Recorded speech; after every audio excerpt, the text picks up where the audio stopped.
അല്ല ഗഫൂരെ, നീ ഇവിടുത്തെ മാനേജറോ അതോ പ്യൂണോ? അങ്ങനെ ചോദിച്ചാൽ മാനേജർ ആവണമെന്നാണ് ഞമ്മളാഗ്രഹം. പക്ഷെ എന്ത് ചെയ്യാൻ എന്റെ സെക്യൂരിറ്റി, ഞമ്മളെ ക്വാളിഫിക്കേഷൻ വെച്ചിട്ട് പ്യൂണിന്റെ പണി നമുക്ക് കിട്ടിയിട്ടുള്ളൂ. ആണല്ലോ, പ്യൂണാണല്ലോ. എടാ ചങ്ങാതി, മാനേജർ എത്തിയിട്ട് മണിക്കൂർ 1 എന്നിട്ടും വെറും പ്യൂണായ താൻ ഇപ്പോഴാണല്ലോ കയറി വരുന്നത്.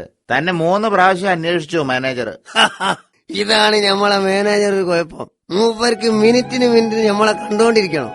ഒന്നുമില്ലാന്ന്, ഞമ്മളെ മുഖത്തിന് ഭയങ്കര ഐശ്വര്യാന്നാണ് മൂപ്പര് പറയണത്. അങ്ങനെയാണെങ്കിലേ ഈ തിരുമോന്ത പുള്ളിയുടെ മുമ്പിൽ കാണിച്ചിട്ട് ഇന്ന് ഡ്യൂട്ടിക്ക് കയറിയാ മതിയെന്ന് പറഞ്ഞിട്ടുണ്ട്. വേഗം ചെല്ല്, മാനേജർ കാത്തിരുന്ന് വിഷമിക്കുന്നുണ്ടാവും. ചെല്ല് ചെല്ല് ചെല്ല് കോയാ.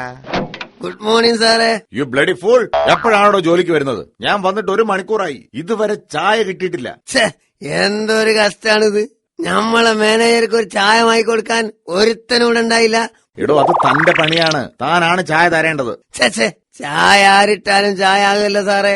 ഈ നിസ്സാര കാര്യത്തിനാണോ സാറ് ഞമ്മളെ കാത്തിരുന്ന്? നിങ്ങൾ വരി, ഞമ്മക്ക് രാമേട്ടന്റെ കടയിൽ പോയി നല്ല അസലായിട്ടൊരു കാലി അടിച്ചു വരാം. എന്തേ, ചെന്ന് ചായ എടുത്തിട്ട് പാടോ. Get out. Thank you sir. Sir ഇത് കഴിക്കണം, ലഡു ആണ്. ഇതെന്തിനാ ലഡു? എന്നെ സോപ്പിടാനാ?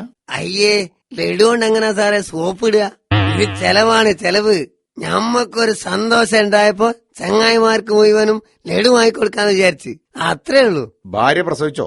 ഏയ്, ഞമ്മളെ പേര് ആദ്യമായിട്ടൊരു പുസ്തകത്തിൽ അച്ചടിച്ചു വന്ന്, അതിന്റെ ചെലവാണ്. ഓഹോ, അപ്പൊ ഗഫൂർ ഒരു കലാകാരനായിരുന്നല്ലേ? അത് നേരത്തെ പറയണ്ടേ. കലാകാരന്മാരെ എനിക്ക് ഭയങ്കര ഇഷ്ടാ. ആട്ടെ, എന്താ സംഗതി? കഥയോ അതോ കവിതയോ? ഏതിലാ വന്നത്? ഞമ്മളെ പേരടിച്ചു വന്നത് ടെലഫോൺ ഡയറക്ടറിയിലാണ്. ഒരു ലഡു കൂടി തട്ട സാറേ. കാരണം പോടാ അവിടുന്ന്.